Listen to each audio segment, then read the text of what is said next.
नियमित दुनिया के सबसे बड़े आबादी के राज्य और सबसे बड़े हाईकोर्ट के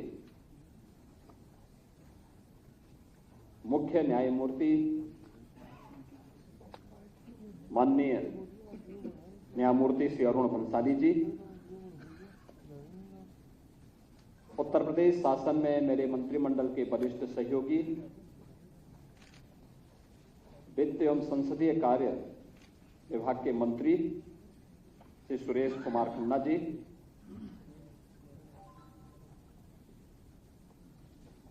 वरिष्ठ न्यायमूर्ति उच्च न्यायालय इलाहाबाद लखनऊ खंडपीठ न्यायमूर्ति श्री आर मसूदी जी, महाधिवक्ता उत्तर प्रदेश श्री अजय कुमार मिश्र जी, अध्यक्ष उत्तर प्रदेश बार काउंसिल श्री शिव किशोर गौड़ जी, प्रदेश के मुख्य सचिव श्री मनोज कुमार सिंह जी, बार काउंसिल उत्तर प्रदेश के सम्मानित सदस्यगण, अध्यक्ष Awadh bar high court Lucknow CRT Shahi ji, महासचिव अवध बार एसोसिएशन लखनऊ श्री मनोज कुमार द्विवेदी जी,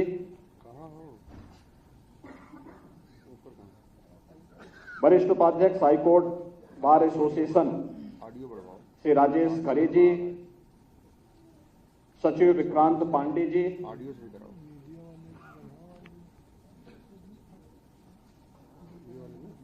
बार काउंसिल के सभी सम्मानित सदस्यगण, आज के समारोह में उपस्थित हमारे सभी सम्मानित न्यायमूर्तिगण, अधिवक्तागण, स्मृति शेष अधिवक्ताओं के परिवार के सभी सम्मानित सदस्यगण और उपस्थित बहनों और भाइयों, रक्षाबंधन की पूर्व संध्या पर अपने परिजनों को और परिवार के एक ऐसे सदस्य को जो परिवार की आर्थिक रीढ़ का आधार था, होने वाले ऐसे सदस्यों को अधिवक्ता कल्याण निधि की राशि और सहयोग राशि प्रदान करने के लिए हमारे माननीय न्यायमूर्ति मुख्य न्यायाधीश न्यायमूर्ति अरुण भंसाली जी ने समय दिया। मैं सबसे पहले उनको हृदय से उनका स्वागत करता हूं और हृदय से धन्यवाद देता हूं कि पर्व और त्योहार का आनंद इससे अच्छा नहीं हो सकता जब हम किसी गरीब के साथ, किसी निराश्रित के साथ खड़े होकर के उसकी सहायता के लिए तत्पर दिखाई देते हैं। और मुझे लगता है कि इन 577 परिवारों के साथ जुड़े हुए उन हजारों परिवारों को भी इससे अवश्य कुछ संतोष की अनुभूति होगी। मैं इस अवसर पर उपस्थित अपने सभी माननीय न्यायमूर्ति गणों का, मंत्रिमंडल के अपने सहयोगियों का, बार एसोसिएशन के सभी पदाधिकारियों का भी हृदय से स्वागत करता हूं, जिन्होंने अपना समय निकाल करके आज यहां पर लोकतंत्र के इस महत्वपूर्ण स्तंभों के समन्वय से प्रारंभ इस सोशल वेलफेयर की इस बेहतरीन कार्यक्रम को प्रभावी ढंग से आगे बढ़ाने में अपना योगदान दिया है। और मैं इस अवसर पर स्मृति शेष उन सभी अधिवक्ताओं को विनम्र श्रद्धांजलि अर्पित करता हूं जिन्होंने आजादी के पूर्व बेहतरीन पेशे के रूप में लोकप्रिय रहे अधिवक्ता बनने की इस तमन्ना को सजो करके इसे अपने जीवन का हिस्सा बनाया। आज वे भले ही नहीं, लेकिन उनके परिवार के सदस्य उनकी स्मृतियों को लेकर के आगे बढ़ रहे हैं। और मैं देख रहा था कि जिन परिवारों को मंच पर आमंत्रित करके उनकी राशि का डेमो चेक उपलब्ध कराया जा रहा था, जब मैंने उनसे पूछा तो उसमें मैं देख रहा था कि उसमें भी ज्यादातर स्मृति शेष अधिवक्ताओं के परिवार के सदस्य भी अधिवक्ता पेशे को ही उन्होंने चुना है। उनके पुत्र या परिवार का कोई ना कोई सदस्य इस पेशे के साथ जुड़ा हुआ है।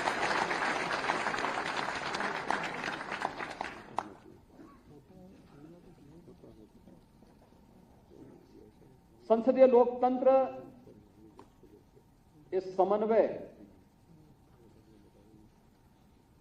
और आपसी सूझबूझ के साथ चलने का एक संदेश हम सबको देता है। इस समन्वय जहां लोकहित और राष्ट्रहित सर्वोपरि हो। लोकहित है तो राष्ट्रहित भी उसके साथ निहित होता है। और जब हमारी प्रायोरिटी में ये विषय होते हैं तो स्वाभाविक रूप से जो एक दूसरे के पूरक है, दोनों को एक दूसरे से अलग नहीं किया जा सकता। और उसकी आधारशिला पड़ती है सुशासन से। सुशासन की आधारशिला पड़ती है रूल ऑफ लॉ से। और रूल ऑफ लॉ यह हमारी लक्ष्मण रेखा समाज के हर व्यक्ति के लिए तय करती है, जिसके बारे में प्रधानमंत्री मोदी जी ने आजादी के अमृत महोत्सव वर्ष में नागरिक कर्तव्य के रूप में हम सबको दिया। हम सब जानते हैं कि 26 नवंबर 1949 को भारत का संविधान बनकर के तैयार हुआ था। और 26 नवंबर 1949 से भले ही हमने वो तिथि कहीं ना कहीं विस्मृत की होगी, लेकिन मोदी जी ने आने के बाद इस तिथि को संविधान दिवस के रूप में मनाने का निर्णय लिया। और इस दिन नागरिक कर्तव्यों के प्रति हम सबको आग्रही भी बनाया। हमारे नागरिक कर्तव्य क्या है? अक्सर होता है, टकराहट होती कहां है? जब हम अधिकार की चर्चा तो करते हैं लेकिन कर्तव्य की नहीं करते। स्वाभाविक रूप से वहीं पे टकराहट होती है। हमें अपने अधिकार तो चाहिए होते हैं, लेकिन हम अपने कर्तव्यों को भूल जाते हैं। और मुझे लगता है कि हमारे लिए, भारत के हर नागरिक के लिए, अगर भारत को 2047 में दुनिया की सबसे बड़ी ताकत के रूप में स्थापित करना, एक विकसित भारत बनाना है, हर भारतवासी के चेहरे पर खुशहाली लानी है, उसके ईज ऑफ लिविंग को बेहतरीन करना है, तो हमें अपने नागरिक कर्तव्यों को उतना ही प्राथमिकता देनी पड़ेगी। नागरिक कर्तव्यों को अगर हम प्राथमिकता के साथ आगे बढ़ाते हैं, कोई कारण नहीं 2047 में भारत दुनिया की सबसे बड़ी ताकत के रूप में उभरेगा। और एक ऐसा भारत जिसमें किसी भी तबके को, क्या वह अधिवक्ता हो, क्या वह समाज के किसी भी स्थान पर कार्य करने वाला व्यक्ति हो, वह पत्रकार हो, वह कर्मचारी हो, वह किसान हो, वह युवा हो, वह महिला हो, वह स्वतः आत्मनिर्भरता की उस लक्ष्य को प्राप्त करते हुए भारत के निर्माण में, भारत को दुनिया की सबसे बड़ी ताकत के रूप में स्थापित करने में अपना योगदान दे रहा होगा। और वह उसका एक लघु रूप आज यहां पे देखने को मिला है। कार्यपालिका भी है, न्यायपालिका भी है। हम सबके साथ अधिवक्ता भी हैं, तो दिवंगत अधिवक्ताओं के परिवार के सदस्य भी हैं। और स्वाभाविक रूप से जिनके बगैर कोई कार्यक्रम आगे बढ़ ही नहीं सकता, उसमें पत्रकार अवश्य है। तो यह चौथा स्तंभ तो हमारे साथ स्वतः ही जुड़ जाता है। तो ये सभी लोग मिलकर के इस कार्यक्रम को आगे बढ़ाने का कार्य कर रहे हैं। और हम लोग हमेशा इस बात का प्रयास करते हैं कि चीजें बढ़नी चाहिए, लगातार होनी चाहिए। शासन के पास जब अपने सोर्स ऑफ इनकम होंगे तो वेलफेयर के रास्ते अपने आप ही खुलते हुए दिखाई देंगे और जरूरतमंदों को ये चीजें मिलें। आज जरूरतमंद को इन चीजों को उपलब्ध करवाने का परिणाम है हम लोग प्रदेश में वर्तमान में 1 करोड़ परिवारों को, लगभग 1 करोड़ परिवार प्रदेश के अंदर ऐसा है जिन्हें हम प्रति माह पेंशन स्कीम्स के साथ जुड़े हुए हैं। इसमें निराश्रित महिला पेंशन भी है, वृद्धावस्था पेंशन भी है और दिव्यांगजन पेंशन भी है। 1 करोड़ परिवार हैं।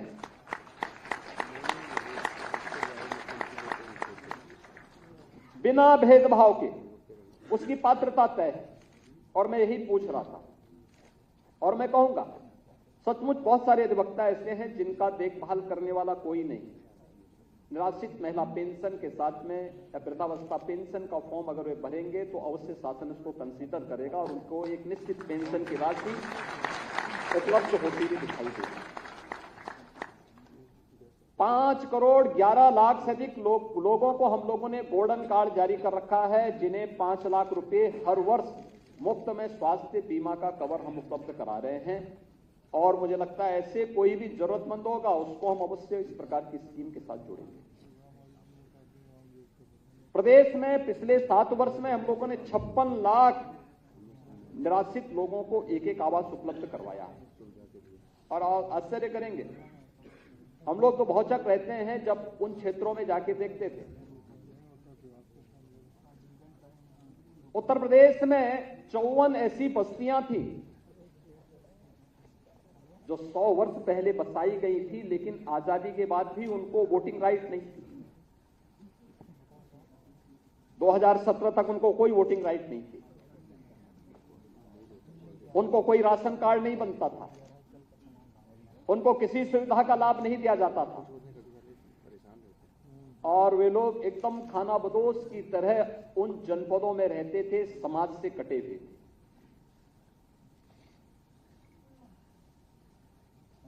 मैंने उनकी लड़ाई को बहुत नजदीक से देखा था और देश की संसद में उनके लिए एक अधिनियम बने, इसके लिए हम लोगों ने लड़ाई लड़ी थी। उसमें सफलता मिली, लेकिन उत्तर प्रदेश में 2007-8 में उनका अधिनियम पारित होने के बाद, संसद से पारित होने के बाद भी उत्तर प्रदेश में उसको लागू होने में 10 वर्ष और लगे। और 2017 में जब, जो कि मैंने उस पीड़ा नजदीक से उन लोगों की देखी थी, ऐसी 54 बस्तियों को राजस्व गांव का दर्जा देकर के फिर उनको सभी प्रकार की सुविधाओं से आच्छादित करने का काम किया। आज आप देखिए, उन बस्तियों में जाके देखिए, उनके चेहरे की चमक को देखिए। वो गरीब जरूर है लेकिन गर्व से कहता है कि हाँ मैं भारतीय हूं। आखिर हम क्यों नहीं पहुंच पाए उन लोगों तक? क्यों नहीं पहुंच पाए? कुछ तो कारण होंगे। हमने उनकी आवाज के साथ अपनी आवाज को नहीं मिलाया। और भारत ने तो कोरोना कालखंड में यह साबित करके दिखाया कि ठीक है, हम विकसित देश नहीं हैं, लेकिन 140 करोड़ लोगों के साथ सरकार खड़ी होगी। 80 करोड़ लोग फ्री में राशन की सुविधा का लाभ प्राप्त करेंगे। लोगों की आजीविका छूटी, सरकार ने कहा नहीं, हम आपके लिए कोई ना कोई व्यवस्था करेंगे, राशन की व्यवस्था करेंगे। उन परिवारों के लिए कुछ अतिरिक्त हम फंड उपलब्ध करवाएंगे, उनके लिए हम सुविधाएं उपलब्ध करवाएंगे, फ्री में उपचार की व्यवस्था करेंगे, फ्री में टेस्ट की व्यवस्था करेंगे, फ्री में वैक्सीन की व्यवस्था करेंगे। और बड़े लार्ज स्केल में ये कार्य हुआ और कोरोना जैसी महामारी पर भी नियंत्रण प्राप्त करने में सफलता प्राप्त हुई। जब हम सामूहिक रूप से बोलते हैं तो 140 करोड़ लोगों की आवाज होती है और जब हम अलग अलग फिरकों में बंट करके इस आवाज को उठाते हैं तो आपस में ही लड़ भिड़ करके विकास में बैरियर बन जाते हैं। बैरियर नहीं बनना, बल्कि विकास का अनुगामी बन करके इस विकास की प्रक्रिया को तेजी के साथ आगे बढ़ाना है। और आज एक अवसर है, 577 परिवार एक साथ इस योजना के साथ जुड़ रहे हैं। उन सभी परिवारों के प्रति, उनके परिजनों के प्रति हमारी पूरी संवेदना है। और आज के इस अवसर पर जब हमारे प्रदेश के मुख्य न्यायाधिपति भी यहां पर उपस्थित हैं, हमारे वरिष्ठ न्यायमूर्ति लखनऊ बेंच और साथ साथ यहाँ के हमारे माननीय न्यायमूर्तिगण भी हैं, बार काउंसिल के अध्यक्ष और उनके अन्य मान्य सदस्य भी हैं, बार एसोसिएशन के हमारे पदाधिकारीगण भी हैं। मैं इस अवसर पर आप सबको इस बात के लिए आश्वस्त करूंगा कि सरकार आपके साथ में हमेशा खड़ी है, हर प्रकार का सहयोग करेगी, एक नागरिक के रूप में, एक अधिवक्ता के रूप में। क्योंकि अधिवक्ताओं के साथ जब हम लोग खड़े होते हैं तो हमें इस बात का एहसास होता है कि हम उस कृतज्ञता को ज्ञापित करने के लिए खड़े हैं जिन्होंने आजादी की लड़ाई लड़ने में अग्रणी भूमिका का निर्वहन किया। ये वो लड़ाई है जो देश की आजादी के साथ आगे बढ़ी थी। आजादी के अग्रिम नेताओं में अगर आप देखेंगे तो कोई ना कोई अधिवक्ता जरूर था, वही थे, वही उस लड़ाई को आगे बढ़ा रहे थे। और आज मैंने अपने वरिष्ठ मंत्री को श्री सुरेश कुमार खन्ना जी को भी इसलिए बुलाया क्योंकि वे पेशे से पहले अधिवक्ता ही थे।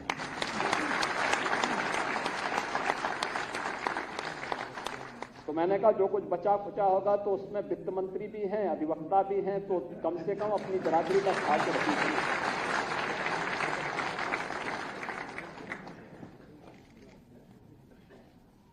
कॉर्पस फंड की राशि को भी हम लोगों ने जो पहले 200 करोड़ रुपए थी उसको बढ़ा करके 500 करोड़ रुपए कर दिया है। और मुझे नहीं लगता है कि कोई समस्या आनी चाहिए, आवश्यकता पड़ेगी इसमें वृद्धि करने के लिए तो वह भी करेंगे, लेकिन एक सो मोटो मोड पर ही आपके पास पैसा उन लोगों तक पहुंचता रहे, सरकार के सामने बार बार हाथ न फैलाना पड़े पैसे की, उसके ब्याज की राशि से ही वह राशि प्राप्त होती रहे, जिसमें मृतक आश्रित जो मृतक अधिवक्ता हैं उनके आश्रित को जो हम लोगों ने राशि थी 1.5 लाख रुपये की राशि थी अधिवक्ता कल्याण निधि की, इसको बढ़ा करके 5 लाख रुपए किया है और उस राशि को आज यहां वितरण का कार्य के साथ भी जोड़ा जा रहा है।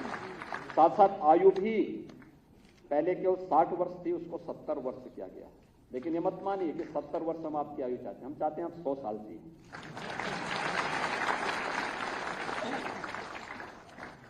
पूरा आनंद लीजिए जीने का। और मैं तो देख रहा था हमारे यहाँ गोरखपुर में हमारे एक अधिवक्ता थे, हमारे यहाँ मंदिर के ही अधिवक्ता थे, उनके 100वें जन्मदिन पर मैं उनको बधाई देने के लिए गोरखपुर गया। आप आश्चर्य करेंगे कि 100वां जन्मदिन उन्होंने मनाया और 100वां जन्मदिन मनाने के बाद तब तक वह जाते थे गोरखपुर में प्रैक्टिस करने के लिए। उनका ग्रैंडसन भी वहां प्रैक्टिस कर रहा है, उनके पुत्र भी प्रैक्टिस कर रहे हैं और वह भी जाते थे। आप सोच सकते हैं। और उस उम्र में भी थोड़ा चलने फिरने में दिक्कत थी, लेकिन आवाज में उनकी वही दम थी। और मुझे लगता है कि अधिवक्ता की आवाज में दम है तो फिर तो बोलना ही क्या है। इसके साथ ही 2017-18 से अब तक कुल 2754 जो स्मृति से अधिवक्ता हैं उनके परिवारजनों को 134 करोड़ 32 लाख 50 हजार रुपए की राशि अब तक उपलब्ध करवाने का कार्य किया गया है और ये की जा चुकी है। और आज 577 अधिवक्ताओं को ये 28 करोड़ 31 लाख रुपए आज यहां पर प्रदान की जा रही है, जिसमें यहां पर हम लोगों ने उन अधिवक्ताओं को भी राशि प्रदान की है जो कुछ 12 ऐसे आश्रित भी हैं जिनको 50,000 रुपए प्रति आश्रित की दर से तथा 565 आश्रितों को 5 लाख रुपए की दर से राशि उपलब्ध करवाने का कार्य किया जा रहा है। प्रदेश के अंदर हम लोगों ने जो हमारे यहां पर अभी बार काउंसिल के हमारे अध्यक्ष जिस बात की ओर हमारा ध्यान आकर्षित कर रहे थे, इसके तहत उनके द्वारा जो बात यहां पर कही गई कि युवा अधिवक्ताओं की धनराशि, इसमें भी हम लोगों ने 3 वर्ष तक पुस्तक और पत्रिकाओं के लिए भी धनराशि हम उपलब्ध कराते हैं और यह बंद नहीं हुई है। गौर साहब, ये राशि जारी है और अब तक 3758 युवा अधिवक्ताओं को ये राशि उपलब्ध कराई गई है। और मैं अपने महाधिवक्ता महोदय से कहूंगा कि वह इस बात को जरूर देख लें कि उन सभी युवा अधिवक्ताओं को ये राशि मिलनी चाहिए जिससे वे लोग अपने आप को अपडेट कर सकें और अच्छा है, अच्छे जर्नल लेके आए, अच्छी कानून की पुस्तकें लेके आए, 3 नए कानून भी आ चुके हैं। इन सभी कार्यों को भी आगे बढ़ाने की तैयारी उनके द्वारा होनी चाहिए। आज प्रदेश के अंदर मेरा यह मानना है कि त्वरित न्याय मिल जाए, ये हर व्यक्ति की आवश्यकता है, लेकिन इसके लिए उस प्रकार का इंफ्रास्ट्रक्चर भी चाहिए। टेक्नोलॉजी का हम बेहतरीन उपयोग कर सकते हैं और मैं धन्यवाद दूंगा अपने मुख्य न्यायमूर्ति महोदय को, जिनका इस पर विशेष ध्यान भी है। वे 10 जनपद जहां पर अब तक उनके डिस्ट्रिक्ट कोर्ट नहीं बन पाए थे, हमने विशेष रूप से यहां पर मुख्य सचिव को और प्रमुख सचिव न्याय को भी इस बात के लिए कहा है कि भाई आप जितनी जल्दी हो सकता है इंटीग्रेटेड कोर्ट कॉम्प्लेक्स वहां बनने चाहिए, एक ही जगह अच्छी बिल्डिंग बने, थोड़ा शानदार बने, लोग देख करके इस बात का एहसास कर सकें कि ये डिस्ट्रिक्ट कोर्ट की बिल्डिंग है। और डिस्ट्रिक्ट कोर्ट भी बने, सभी प्रकार के कोर्ट को हम एक इंटीग्रेटेड कॉम्प्लेक्स में तो लेके आएंगे ही, अधिवक्ताओं के चेंबर भी बने, अधिवक्ताओं के साथ साथ वहां पे उनके लिए अच्छी कैंटीन भी बने, पार्किंग की स्पेस भी हो, और साथ साथ जो हमारा वादकारी आता है उनके लिए भी हम वहां बैठने की व्यवस्था करें, और बेहतरीन उसका एक बन रहा है। और हम लोगों ने इसमें धनराशि पूरी उपलब्ध करवाने की व्यवस्था की है, इसमें कहीं भी कोई दिक्कत नहीं आएगी। अन्य जनपदों में भी अधिवक्ताओं के चेंबर के लिए हम लोगों ने धनराशि उपलब्ध करवाई, अलग अलग निधि से पैसा हम लोगों ने उपलब्ध करवाया है, वहां पर अधिवक्ता चेंबर बन रहे हैं। आपने इस बात को देखा होगा कि हम लोगों ने झांसी, सुल्तानपुर, वाराणसी, प्रतापगढ़, संत कबीरनगर, सिद्धार्थनगर, देवरिया, बलरामपुर, गोरखपुर में ये राशि उपलब्ध करवाने के साथ ही कासगंज, लखनऊ, श्रावस्ती, मेरठ, इन जनपदों के लिए धनराशि हम पहले ही उपलब्ध करा चुके हैं। और प्रयागराज में इलाहाबाद उच्च न्यायालय में 10,000 अधिवक्ताओं के बैठने के लिए जो मल्टी लेवल पार्किंग और चेंबर बन रहे हैं, 10,000 अधिवक्ता एक साथ वहां बैठ सकता है, उनके लिए जिस प्रकार की सुविधाएं दी जा रही हैं, इसके लिए भी पर्याप्त धनराशि सरकार ने वहां के लिए उपलब्ध करवाई है। 608 करोड़ रुपए की राशि इसके लिए अवमुक्त की जा चुकी है और यह कार्य भी इस स्तर पर वहां पे चल रहा है। कोई इसमें किसी भी प्रकार की कोई समस्या नहीं होगी। तो एक राष्ट्रीय विधि विश्वविद्यालय का शुभारंभ भी प्रयागराज में डॉक्टर राजेंद्र प्रसाद जी के नाम पर प्रारंभ हो चुका है। इसके लिए भी विश्वविद्यालय के लिए भी 387 करोड़ रुपए की राशि राज्य शासन से उपलब्ध करवाने का कार्य किया गया है, और जिसका शुभारंभ 16 फरवरी 24 को हमारे माननीय मुख्य न्यायाधीश उच्चतम न्यायालय चंद्रचूड़ साहब ने आकर के स्वयं इसका शुभारंभ किया। प्रदेश के अंदर अन्य जो भी महत्वपूर्ण कार्य हैं, मैं मानता हूं कि प्रदेश सरकार पूरी तत्परता के साथ इन कार्यक्रमों को आगे बढ़ाने का कार्य करेगी और एक मिल करके एक कॉमन मैन को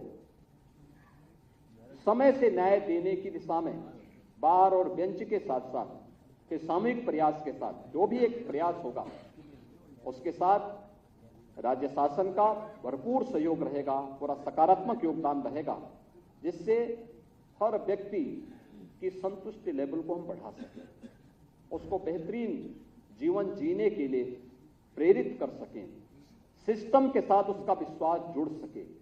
और ये मुझे लगता है कि किसी भी शासन के लिए ये महत्वपूर्ण उपलब्धि होगी कि हम जनता की, आम जनता की संतुष्टि के लेवल को बढ़ाने में अपना योगदान दे सकेंगे। आज के इस अवसर पर रक्षाबंधन की पूर्व संध्या पर उन परिवारजनों को जिन्होंने अपने परिवार के किसी सदस्य को खोया, जो अधिवक्ता पेशे से जुड़े थे और कई दिनों से उनके मन में भी इस बात की लालसा रही होगी कि क्या हमें भी इस किसी स्कीम के साथ जुड़ने का अवसर प्राप्त होगा।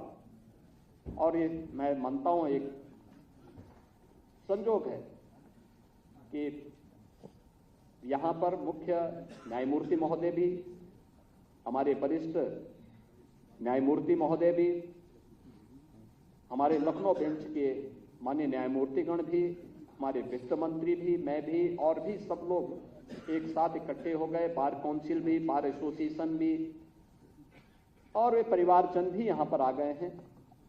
मैं विश्वास के साथ कह सकता हूं कि अवश्य एक जो शुरुआत हुई है अधिवक्ताओं के कल्याण के लिए, उनके वेलफेयर के लिए, यह अवश्य ही न्यायिक क्षेत्र के लिए एक सुखद संजोग होगा, एक सुखद अनुभूति का अवसर होगा और अवश्य इस दिशा में हम और बेहतरीन कर पाएंगे। आज के इस अवसर पर मैं एक बार फिर से आप सबको रक्षाबंधन की मंगलमय शुभकामनाएं देता हूं, अपनी शुभकामनाएं देता हूं, विश्वास व्यक्त करता हूं कि हम सब मिलकर के विकसित भारत के सपने को साकार करने के दिशा में सामूहिक रूप से प्रयास करेंगे। आप सबके प्रति मेरी शुभकामनाएं। धन्यवाद। जय हिंद।